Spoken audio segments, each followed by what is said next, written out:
You claim you don't have 10 minutes for your mind, yet you have 2 hours to scroll through the lives of people you don't even like. Let's be honest. You aren't busy. You're terrified. You're running from silence because in the silence is where you finally have to face the one person you've been avoiding your entire life. Yourself.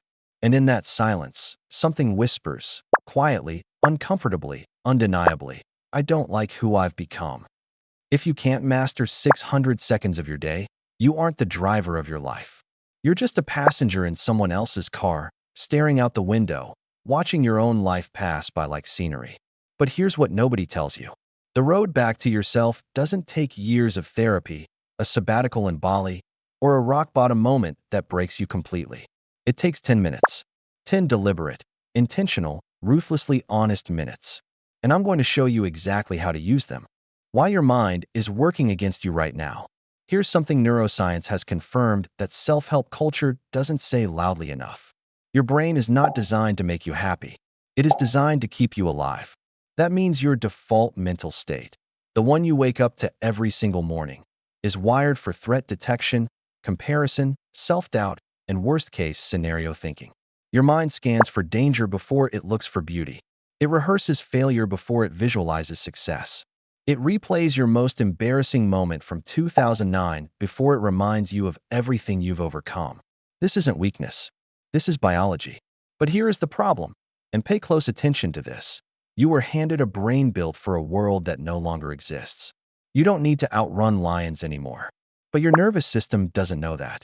So instead of lions, it invented deadlines, social media notifications, the fear of being judged, the anxiety of not being enough, the paralysis of too many choices, and the quiet, crushing weight of a life that feels like it belongs to someone else. You wake up exhausted before the day begins. You go to bed wired and empty at the same time. You're consuming more content than any generation in history. And somehow, you feel less informed about yourself than ever before. That is not an accident. Distraction is the most profitable product ever sold. And you have been the customer. But the moment you reclaim 10 minutes, 10 small minutes, you stop being a consumer of your own life and start becoming the author of it. The 10-minute framework, the A.W.A.R.E method. Now, I'm not going to give you a soft, fluffy morning routine that requires a $40 journal and an aesthetic latte. This is a framework. It is lean. It is honest. And it works.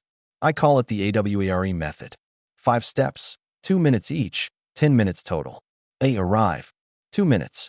Before you can change your mindset, you have to locate it. The single most destructive habit of the modern mind is living everywhere except the present moment. You're physically in the room, but mentally you're rehearsing a conversation that hasn't happened, or replaying one that has, or catastrophizing about a future that probably won't arrive the way you're imagining it. So for 2 minutes, just 2, you arrive. Put your phone face down. Sit up straight. And breathe. Not the kind of breathing you're doing right now. Unconscious, shallow, automatic. I mean deliberate breathing. For counts in. Hold for 4. Out for 4. Hold for 4. This is called box breathing. Navy SEALs use it before combat. Surgeons use it before cutting into a human body. You can use it before you do anything. What's happening physiologically is this. You are switching your nervous system from sympathetic, fight or flight, to parasympathetic, rest and think.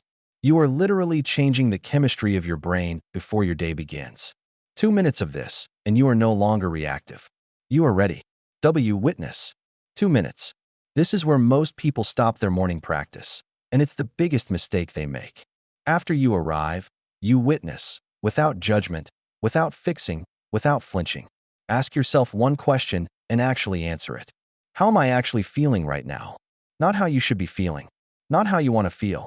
Not the feeling you post about on Instagram. How you actually feel in this body, in this life, at this moment. Maybe you're tired. Maybe you're angry and you don't know why. Maybe there's a sadness sitting in your chest that you've been too afraid to name.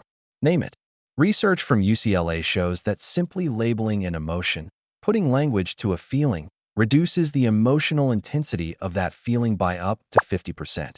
The act of witnessing yourself is not weakness. It is the beginning of power.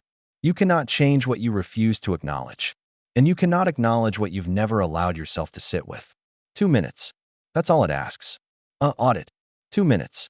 Now that you've arrived and witnessed, you audit. Pull out a single piece of paper or open a notes app if you must and write down two things. 1. What is the most important thing I need to stop doing that is costing me my peace? 2. What is the one thing, if I did it today, that would make everything else feel lighter?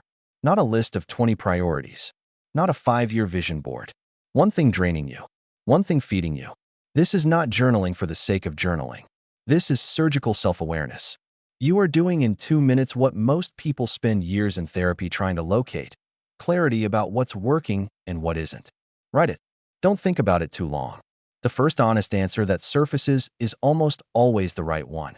Your second answer is usually the comfortable one. Trust the first answer. A.W.A.R.E reframe. 2 minutes. Here is where your mindset actually begins to shift. The human brain has a phenomenon called cognitive reframing, the ability to change the meaning you assign to an experience, not the experience itself. You cannot always change what happens to you, but you can always change what you decide it means. So take that one thing draining you from your audit and ask this question: what is this situation trying to teach me that I keep refusing to learn? Not, why is this happening to me? That is the question of a victim. What is this teaching me? That is the question of a student of life. The promotion you didn't get isn't proof you're not good enough. It might be redirection towards something you were too comfortable to pursue on your own. The relationship that ended didn't destroy you. It clarified you. The failure that embarrassed you didn't define you. It equipped you. 2 minutes of honest reframing won't erase your pain, but it will stop your pain from steering. Envision. 2 minutes. The final 2 minutes belong entirely to possibility. Close your eyes, and for exactly 2 minutes, you are going to see the version of yourself you are becoming. Not wishing for, not dreaming about vaguely while doing the dishes, seeing. Neuroscience calls this mental rehearsal. Olympic athletes have used it for decades. Brain scans show that when you vividly imagine performing an action, the same neural pathways fire as when you physically perform it. You are literally training your brain for a reality that doesn't exist yet. See yourself handling the hard conversation with calm. See yourself making the decision you've been postponing. See yourself at the end of today, feeling proud of who you chose to be. Not perfect, just aligned. 2 minutes of this every single day, and your brain begins to build a bridge between who you are and who you are capable of becoming. Not because you wished for it, because you showed your brain the map. The truth about consistency. Now I need to say something to you that nobody in the self-help space says because they're afraid of losing followers. This will not work if you do it once. It will not transform your mindset in 24 hours. It will not fix years of conditioned thinking in a week. And if you come back here in 3 days and say, I tried it and nothing changed, with all the respect I can offer, you haven't tried it. You've sampled it. Here is what actually happens. Day 1 through 5, it feels uncomfortable. You'll sit down and your brain will resist. It will tell you that you have emails to answer, that this is silly, that people like you don't do things like this. That voice is not wisdom. That voice is fear protecting the familiar. Day 6 through 14, something shifts. The 2-minute breathing feels less forced. The witnessing becomes less painful. You start noticing things during your regular day. A reactive thought you catch before it takes over. A moment of clarity you wouldn't have had before. Day 30, you don't recognize the person who thought they didn't have 10 minutes. Because that person was living reactively, and you are now living on purpose. The compound interest of small daily disciplines is the most underestimated force in human transformation. You don't become who you want to be in one dramatic moment. You become who you want to be in the quiet moments nobody sees. The moment you choose the 10 minutes over the scroll. The moment you choose the hard truth over the comfortable lie. The moment you choose yourself over the noise. The challenge. You came here for something today. Maybe you don't even fully know what it is. Maybe it's hope. Maybe it's proof that you haven't gone too far to come back. Maybe it's just the courage to believe that something this simple could actually work. I want to tell you something, and I mean this. The fact that you're still watching means the version of you that wants more hasn't given up yet. That part of you that sat through an uncomfortable hook and stayed. That part is alive. It's waiting.